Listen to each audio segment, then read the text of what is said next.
Hey, I'm Hannah. You're listening to The Sesh'n. Joining me in the studio, I am so excited. It is the one and only Mitch Primer. Yeah, g'day Hans, how are we? We are so good. I am so good. How are you going? I'm well, Adele, I'm well. I'm busy. I'm just non-stop busy, but I'm happy because, got some music out now for the first time in yonks. It's about time. It honestly is. I've had some of these songs ready for so long, and I've finally had that push to record some. So let's jump straight into it. Congratulations about your EP you've just released. Something for everyone. You've got 3 songs on it, and we're going to go right into depth of those 3 songs because I'm obsessed with them all. I could have just picked one to talk about. But how did you pick those 3 songs to be the ones to be on the EP? So it all kind of came about with track 2 with Meant to Be. So I wrote that late November, and it came so naturally. It was such a fun song to write, Hannah, because I was in my lounge room just like playing some improv, and I love improv. And if you've been to my shows, I make improv like part of my shows because it's just such a fun addition. And I was just doing some improv like writing in my lounge room. I just like wanted to write my partner a song, and I just like started out with like a bit of a foundation of like you and I were not just meant to be, we're like absolutely like confidently definitely meant to be. And then I was like, you know what, that's such a like fun fun approach to take. So then I kind of started with that, and then before you know it, like I think like 2-3 hours afterwards, I was like, you know what, like I'm gonna create a song, write a song, record a song, and have it for like a Christmas present to my partner. And then that's when like these other 2 songs that I've had ready for like 1 to 2 years, I was like, maybe whilst I'm in the studio, why not knock out 3 songs, well the other 2 songs while I'm there, because I lack the motivation to, I don't know, just like persevere in this music scene. I'm quite jaded at a young age of 29, and I thought, what a better time than right now to record these 2 songs. So do you have to hide that you were going into the studio? 100%. Well, Did you? I didn't hide the fact that I was going in, but I told her about 2 songs. And she was like, She never asked about a short EP, Mitch. Yeah, for sure. But she never. I said I'm going in for 3 songs, but I never told her the 3rd song, and she never actually asked. She was like, "So Mitch, you've told me about 2 songs, but what about the 3rd one?" Thankfully, she never asked. Because I have no idea what I would have said. Yeah. So, what song should we start talking about? What do you reckon the first song you want to talk about on the EP? Well, let's go track 1 because that was the first one I wrote out of the 3. Yep. Yeah. So last ditch effort. Yeah. Tell me about how this song came about. Through heartbreak. Yeah. I was going to say the whole EP is such a journey. Like, my favourite, Dropout Jada Funk, which we'll get to, like that's just like super relatable and just like I just love it so much. But the whole EP is such a journey, and you're discussing so many emotions in it. So starting with track 1 is definitely a good idea. It is a roller coaster. You're absolutely right. Which is, there is something for everyone. There is something for people who are hurting. There's something for people who have just found their love. There's something for people who are drinking too much and experimenting with drugs, There's, track 1, So, unfortunately, look, life isn't always going to be like butterflies and rainbows, like life can, throw some curveballs. And, I have had some relationships in my past, and, one of them was, quite a lengthy relationship where, I don't like to talk bad about people, but she certainly sucked out all the enthusiasm and energy out of me throughout the second half of our relationship, and I just ended up being this like empty shell of a human who just had like nothing left, which is super unfortunate. And we both agreed to go our separate ways because of the effect that she was having on me and my life, and so I kind of had to build myself up from nothing really, and it just made me stronger than ever. It took time. It certainly wasn't easy for sure, but just surrounding yourself with great people and good vibes, and I love my job as well. So I haven't worked a day in my life since I've been in the field for 8 years. So tell us about your job, just while we're here. You got a pretty special job. Well, I work in disability. I'm a support worker, and I thrive, and I really do my best work, like getting guys out and about. So most of my days like going to the beach with a client and going for like, going to, the movies, going to bowling, going to like water slides and whatnot. So it looks like you got a whole basketball. You've trained up a whole basketball team with what I've seen on your Instagram. Yeah. You guys are killing it.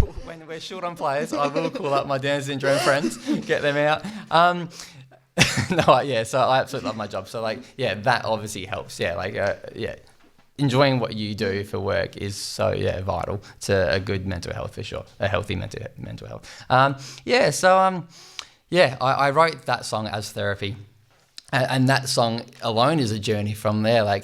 Feeling like woe is me, like life sucks, to okay, I'm leaving the house more. Like I've got a dog who bloody cherishes everything about me, and I got to take him out. Like I've got now responsibilities, and I got to focus on work. I got to focus on myself, and throughout the next few months to a year, I was like, I'm back to where I was prior to the relationship, if not, even more healthier and stronger. Is writing songs a way that you commonly do deal with shit situations? Definitely, like that? Yeah. So my that first release back in 15, 14, The Beauty in Chaos, that was all therapy. Like every song was about a time where I was hurting, and it was such a good outlet, just music, and then people like I have a friend in Portugal, and she's now a friend because of my music.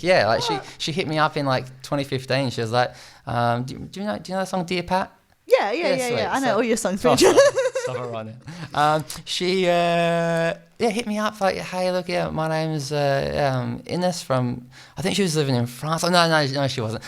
This is Ines from Portugal. Just letting you know, your songs have travelled over here, and I've had a friend in a similar situation as your friend Pat, and hearing you go through that and write about it has helped me so much. And she's like, I really want. I'm an artist, an artist. She draws people. Sorry. And she's like, do you mind if I can I draw a picture of you and send it to you? And I was like, please, that would be amazing. So she did that, and I still have it. And we still keep in contact all the time. So I don't know why I brought that up, but it's I usually write when I'm hurting, which is why I had such a lengthy gap between writing songs, because there was a period there where I was just so happy, and then when I started not being, I was like, I'm going to start picking up my guitar again. When was the first moment you realised you could write music? Dear Pat. Yeah, that was the first song I ever wrote. And I remember when I wrote that, because Pat meant so much to me. I was like, this song has to be the best song I ever write. Let's say if this is the first, the only song I ever write, or if I go on to write 200, this song needs to be the best. So I took so much time with it, and for a very long time that was my favourite until Getting Better. I really like Getting Better because it's such an uplifting song as well. About being stuck in that rut, and then actually telling the truth when someone says, how are you? And you say, well, that's a huge accomplishment. So Getting Better was my favourite. And now I think Last Ditch Effort is my favourite, purely because, just of the journey that I was on, and the lengthy journey that I was on, and how I went from nothing to everything. Yeah. So moving on through the EP Meant to Be, we've kind of touched on that now. But how did your partner react when she found out she had a... I didn't know how to tell her. So what Christmas was the night, reveal like? Yeah. Christmas night, I was like, okay, I don't know how to present this to you, and I don't want you to feel uncomfortable, because she was quite. She's just a cautious woman, which is great. It's a great way to be. I just jump into things head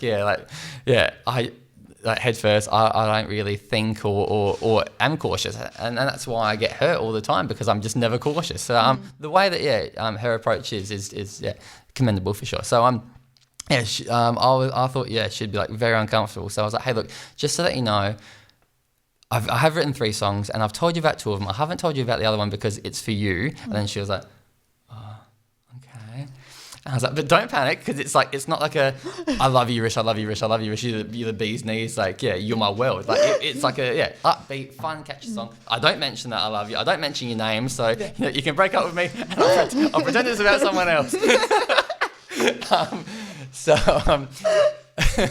Anyway, but I did. I spoke for like 5 minutes after telling her, and like I think what was going through her head was just like, just shut up and show me the song, because like I'm going wild right now in my head with a bunch of anxious thoughts. Just fucking show me the song. After 5 minutes of just like, okay, just so you know, yada yada yada. I showed her, and she absolutely loved it. She was like, can I play it again? Anyway, so I had like a lyric sheet that I wrote, and I was like, look, I do. Sorry, just give me. It might be her now. Stop talking about me. And I gave her like a lyric sheet of handwritten lyrics, because I do sing quite fast. So there's a lot of lyrics in like a 2-minute song. And she was like, look, to be honest with you, I didn't really get most of those lyrics. I was like, oh my gosh. Anyway, so she just she read through and she absolutely loved it, and like played it numerous times that day, numerous times throughout the week. She told her friends and so her sister all about it, and then they're showing their friends. So it's actually like my most popular song in my catalogue now, which is bizarre because it's not for everyone. But even like friends and workmates, and I've just been like people reaching out saying like crack a release. Favorite song has to be Meant to Be. I'm like, what? That's fantastic. Other people are enjoying it for sure. I think that's pretty neat. You write a song for one person, and like many others seem to enjoy it too. How does it feel when she's playing the song in the house and you hear it and it's like, that's my voice? Weird. Yeah. Do you sing along to yourself? Harmonise? Mitch, you're going too fast. I think she just more so plays it when I'm not there, because I have expressed my level of I'm not super comfortable with hearing me sing. Look, she absolutely loves it for sure, and I will never. That's certainly not a standard of present I will ever meet again. Like her 30th is coming up next year, and there's Buckley's chance. You didn't play that very well, Mitch. You're absolutely right. But like I said, I just dived straight in. I was like, I just met her. I'm going to write her a song. That's so good. I told her, I was like, you might just get like a box of favourites for your 30th, to be honest with you. Just re-listen, do a remix or something of the song, a club dubstep or something. Meant to be part 2. And just change up the adjectives. I'm confidently, accurately, definitely meant to be with you. Yeah, exactly. So much you can do with it. And now my favourite. And I'm surprised this one doesn't have the most streams, because I have it on repeat all the time. Dropout, Jaded Punk. I think anybody that's been 16 could just scream this at the top of their lungs and be like, yes, Mitch, you nailed all the feelings that you're feeling. And like sometimes like still do. So tell me how this one came about and what state were you in when you were writing this one? So I sincerely think that you'll love why I wrote this, and I think that you'll actually like the song a bit more. I sincerely did write it for like a very small target audience of like, the Rad Fest crew, like Line 39, Burnout, Brat 86 boys, like just like a young, actually Line 39 aren't young, but like it was, regarding that whole crew, just like a bunch of young guys, like just like trying to keep like the punk rock community alive.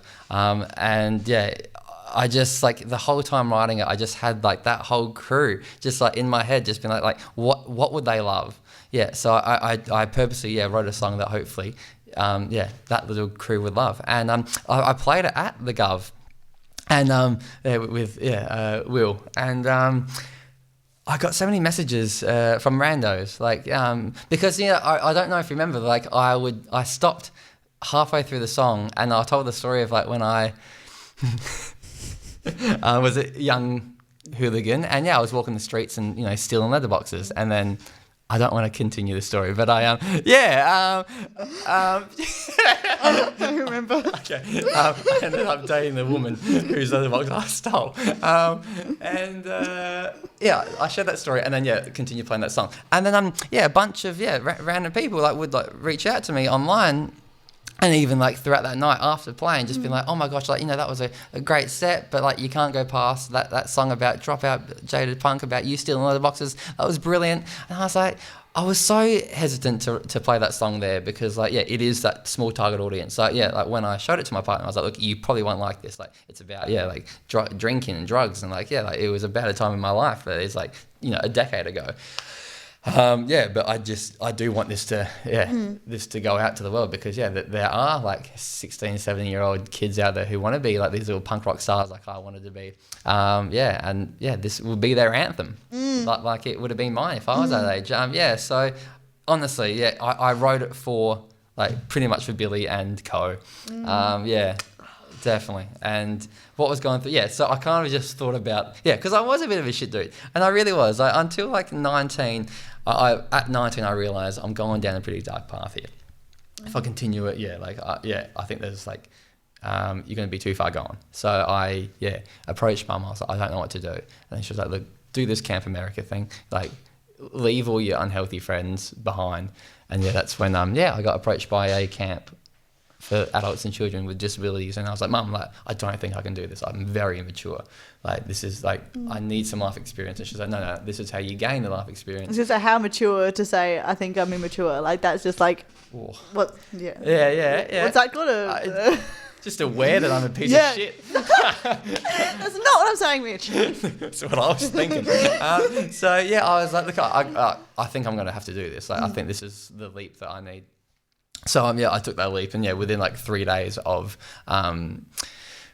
working at the camp, my life just completely did a 180, and I just realised how much I was taking life for granted. Like little things like we do now, like like you probably had lunch, here, and no one assisted you. Like you're going to go home and shower tonight by yourself. You're going to tuck yourself into bed tonight by yourself, and like we just take those little things for granted. And I just never do now. Like every day is just like, I'm so grateful for everything.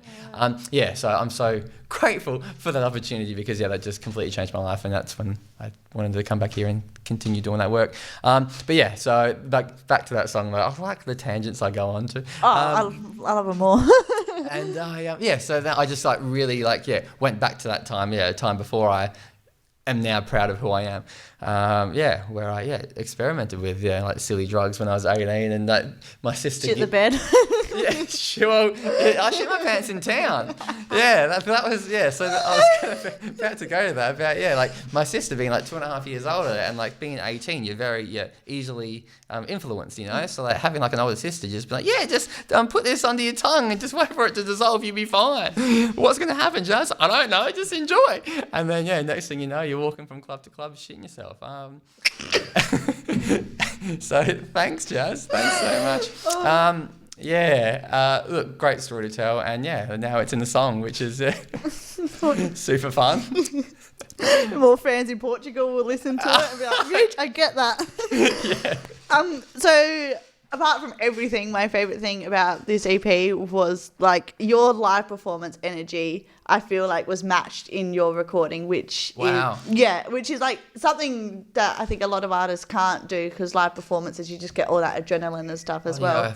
But then for how energetic your live performances are, I remember the Cranker front bar, and I feel like you were up in the air the whole time. Everyone was just carrying you around.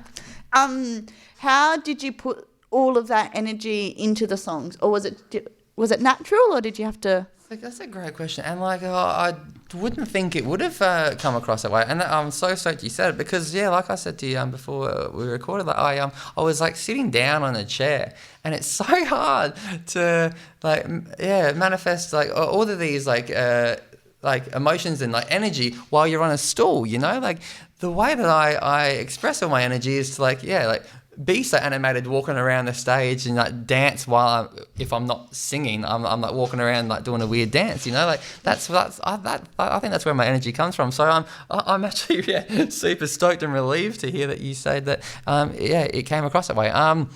Look, with every song, I tried to put myself into the version of myself when writing that, how I was feeling. So that first song, that I was like super emotional, remembering how upset I was and how heartbroken I was throughout that whole time. So you just kind of have to like think back to that and just be like, just pretend that that's just happened, and like how would you feel, and now smash that into a microphone. Whereas and like they meant to be that's just a real upbeat, fun fast song, and I think maybe that's why you could feel so much energy, because it is such an upbeat song. And and then I don't know, with the third one, I remember my because I don't play much anymore, Hannah. I really don't. I really don't. It usually stays in its case. It usually stays like that.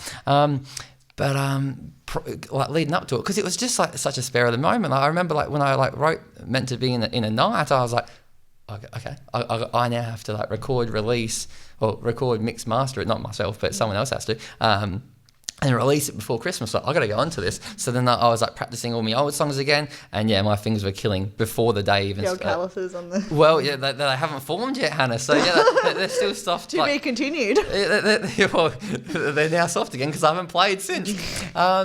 And I remember my fingers were killing before I even went into the studio. So I remember, with the third song, Dropout Jaded Punk, I was like, every single chord is killing.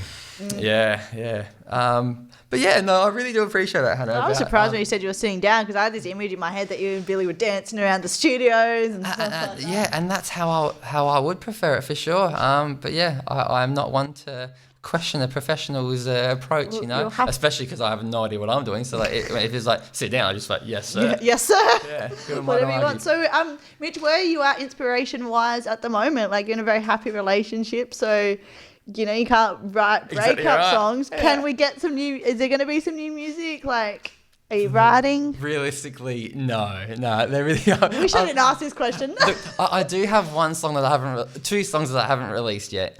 So like worst case, I could just pump them out somewhere and then record them, and then you would have two new songs. Thank you. I recently bought a house, and that is going to take it's a move-in ready, so like there's no renos that I need to do, but I'd like to change up the backyard, so that's already something that I'm like I've put aside, like a goal that I've set. I will, I feel like I'm quite lazy, and I lack the motivation, but like when that's out and about, like when it's like in clear, like in clear view, like with my undiagnosed ADD, I'll always grab it and just start playing. So I think that's what I need to do, get a stand for it, or get a hook on the wall, so then it's always showing, because even right now, if there was nothing here, I'd probably just be playing the guitar whilst talking to you, and that will always give me inspiration to create new music and then lyrics as well. There's just no goal, and I think that's why I'm so grateful to have met Rish, because I would not have recorded those other two songs, especially in 2022 now. I've just got so much shit going on this year that realistically I wouldn't have recorded those. So when you meet her, thanks, Dal. Thanks for meeting her. Thanks for meeting him, sorry. Because honestly, it wouldn't have happened. So, I'm so stoked it did, because, I think those songs are quite fun and all therapeutic. Them. Yeah. Well, thank you for releasing my favourite EP came out, my favourite 2021, 2022 EP. What are your other favourites? Not of mine. What are your favourite releases? Oh, you've really thrown me under the bus now. I do love a bit of Rancid, so Out Come the Wolves would be one of my that's one of my favourite albums. I'm gonna say that one now. I was listening to Rancid this morning, so I'm gonna chuck that one in there. Hell yeah. Good on you. One of the first band t-shirts I ever bought, and this shows because I've been trying to gain weight for a very long time, but I mention that because when I was 13, I bought a Rancid shirt, and I still have it today, and it fits perfectly, and it fucking sucks because 13-year-old Mitch and nearly 30-year-old Mitch is the same size. Look, granted, it's a bit smaller on me now because it was very baggy being 13. But I just hate that, and it looks super vintage because it's been washed thousands of times. And that's Out Come the Wolves cover. Yeah. Yeah. Good album. Very good album. Absolute cracker. No, for sure. 13-year-old Mitch thought so as well. But my gosh, I still wear it to this day thinking I can't believe, it was 2003 when I bought it. That's insane. Now I feel I've just been asked a question, and I'm now going to ask you, what's your favorite album or EP? Otherwise, I'm going to go home sleeping. I wish I asked Mitch. You know what? I want to go home and say, I wish I answered this instead. Shoot a Brick. Okay, you know what? A favourite album. Yep. You won't know it. It's well, you might. Sorry to doubt you straight off the bat. Was it released before 2000? Yeah. I was going to say, then I'll know it. If it was released after 2000, I probably won't know. Yeah, for sure. I was going to say, look, it definitely was. It was like, I think 2 years ago.